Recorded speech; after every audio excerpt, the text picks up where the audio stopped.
young screenwriters at USC? Yeah, I was on a panel yesterday, and my advice was just to work harder than everybody else in town. It's a really lazy town, and so I think if you can work twice as hard as people, then you should be able to break in. And you know, I broke in a really strange way.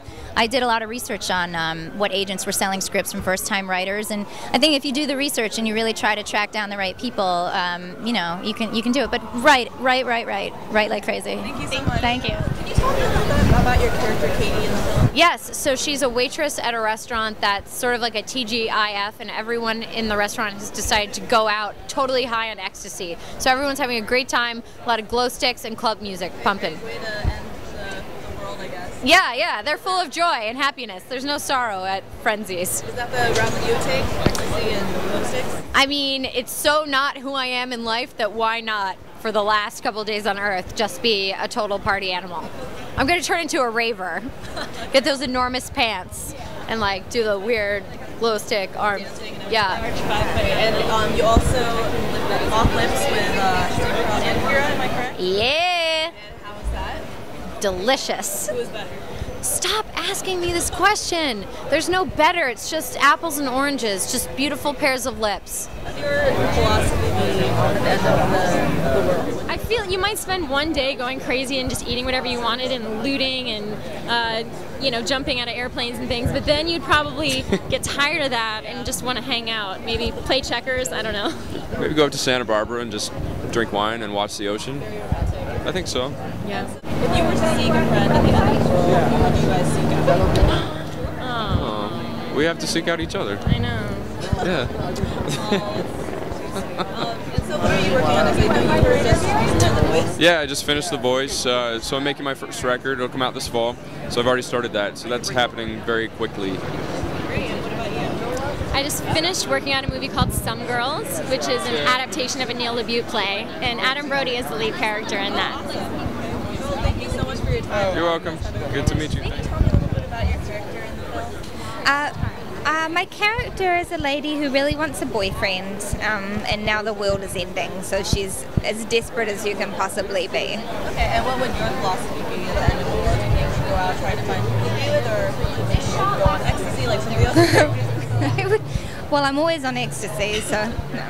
I think I would just probably try to be around the people that are already around me who I love, and just be sort of grateful for the amazing things that I have. I don't think I would be like, let me try to find a dude to hang out with, you know. And what was it like working with, you know, stars like Keira Knightley and Steve Carell? What was it like? You know, the great thing about working with just, it's one thing to work with good actors, but it's one thing to work with actors who have, that are centered and that have, you know, a natural to them. And Keira and Steve, I was nervous to meet them at first, and then, you know, I just realized that they're regular people, but he helped make me feel that way, and so did Keira. Oh, it's so nice. Yeah.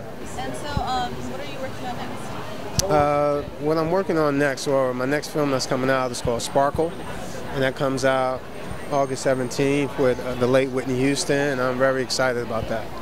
And one more question. Mm-hmm. If you were to go on a road trip, like the end of the road, like the characters in the film, where would you go? If I would go on a road trip, where would I go? I would probably go to Oregon by way of Magic Mountain. Oh, nice. Yeah, thank you. Thank you for talking to me. Nice Thank to you meet very you. much. You're coming out with this movie, and now you're coming out with another very scandalous movie, Lovelace. What made you decide to do such polar opposite movies? You know, I like all movies. I don't like one specific kind of movie. I really am a fan of all genres, and they're both nice parts in to me, very interesting movies, and truly movies that are dramatic and funny. This movie may be funnier and then dramatic. That movie might be dramatic, surprisingly funny. My part is probably the more comedic part. You know, I mean, we're reenacting the porn, so which is very goofy. So A lot of research went into that? a lot. I'm still retroactively. I'm still trying to learn stuff. Okay, good. And get So the research hasn't stopped. If the world was ending in a couple days, what's the one thing you would do that you've never had the courage to do before? Oh, because I was going to say just eat like a pig, but I've had the courage to do that in the past. The courage, wow. I can't say that I have. I've heard commit a felony so far. Oh. You know what? Then I would join her in committing a felony.